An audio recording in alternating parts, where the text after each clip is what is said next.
নমস্কার।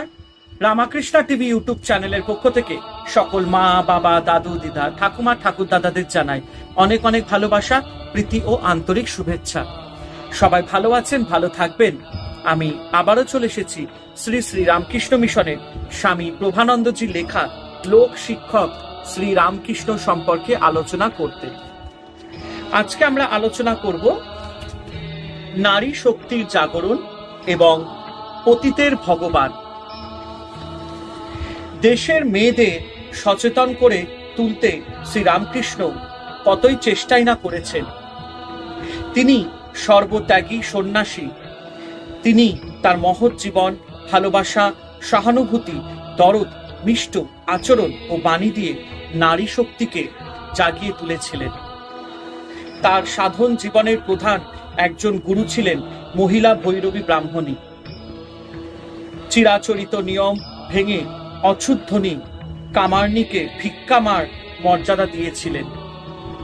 নিজের সহধর্মিণী শারদামণিকে দিয়েছিলেন তিনি শ্রেষ্ঠ মর্যাদা।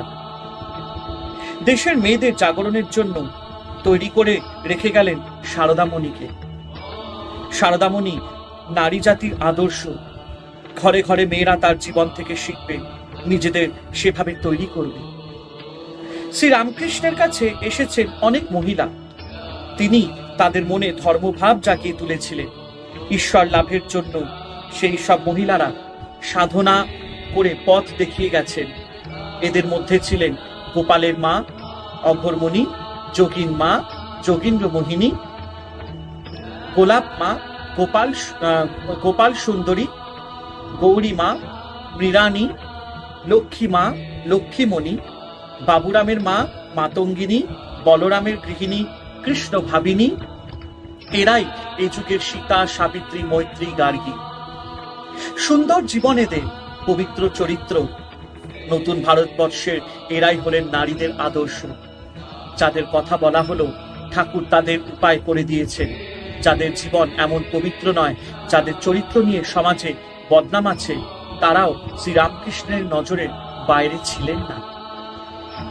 ঠাকুর তাদের সেই নোংরা পরিবেশ থেকে উদ্ধার করেছেন। প্রত্যেককে এক একজন সুন্দর মানুষ বানিয়ে দিয়েছেন। অবাক লাগে সেসব কাহিনী শুনতে। এদের মধ্যে সুপরিচিত গিরিশচন্দ্র ঘোষ, তিনি ছিলেন কবি, খুব বড় অভিনেতা, আর ছিলেন পার মাতাল। গিরিশ নিজেই বলতেন এমন কোনো পাপ কাজ নেই যা তিনি করেননি। দিন রাত মদে ডুবে আছে। এহেন গিরিশ ঘোষ একেবারে পাল্টে গেলেন শ্রীরামকৃষ্ণের কাছে এসে। শ্রীরামকৃষ্ণের কৃপায় মাতাল গিরিশ হয়ে গেলেন ভক্ত গিরিশ।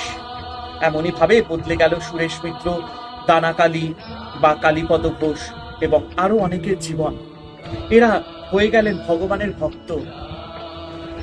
সমাজে ব্যবসা পতিতরাও শ্রীরামকৃষ্ণের কৃপালাভ করে ধন্য হয়েছিলেন। নিজেদের জীবন বদলে ফেলেছেন। সেকালে থিয়েটারে ভদ্রলোকের বাড়ির বউ ঝিরা অভিনয় করতেন না। যেসব মেয়েরা অভিনয় করতেন, কীর্তন করতেন, তারা ছিলেন সমাজের চোখে পতিতা। শ্রীরামকৃষ্ণ তাদেরও কৃপা করেছিলেন। শ্রীরামকৃষ্ণ এসেছেন স্টার থিয়েটারে। চৈতন্য লীলা অভিনয় দেখবেন। চৈতন্যদেবের অভিনয় দেখে তিনি মুগ্ধ হয়ে যান। যিনি চৈতন্যদেবের অভিনয় করেছিলেন তিনি একজন যুবতী নারী। নাম তার বিনোদিনী। বিনোদিনী ছিলেন পতিতা। শ্রীরামকৃষ্ণ তার ভেতরে ভক্তিভাব দেখে তাকে আশীর্বাদ করেন। মাথায় হাত দিয়ে আশীর্বাদ করে বলেছিলেন, চৈতন্য হোক। শ্রীরামকৃষ্ণের আশীর্বাদে তার জীবনে আসে আশ্চর্য পরিবর্তন। অল্প বয়সেই তিনি অভিনয় করা ছেড়ে দেন। পরে তিনি বাল গোপালের পুজোতেই জীবন কাটিয়ে দিয়েছিলেন। কত সাধারণ লোক তার কৃপা পেয়ে উতরে গেছেন। এদের কাউকে চিনতে, কাউকে অল্প চিনতেন। এদের কাউকে চিনতেন, কাউকে অল্প চিনতেন। কেউ ছিল একেবারেই অপরিচিত। ধাই ভুবন মোহিনী কীর্তন করতেন পান্না, দক্ষিণেশ্বরের মন্দিরের ভগবতী দাসী। এরকম কত মানুষ তার কাছে আপনজন হয়ে কৃপা পেয়েছেন। তিনি যে সকলের ঠাকুর। শ্রীরামকৃষ্ণ বুঝেছিলেন মা কালী নানা রূপ ধরে চারিদিকে রয়েছে। মা তাকে কখনো দেখা দিয়েছেন মুসলমান মেয়ের বেশে, কখনো বা রতির মায়ের রূপ ধরে।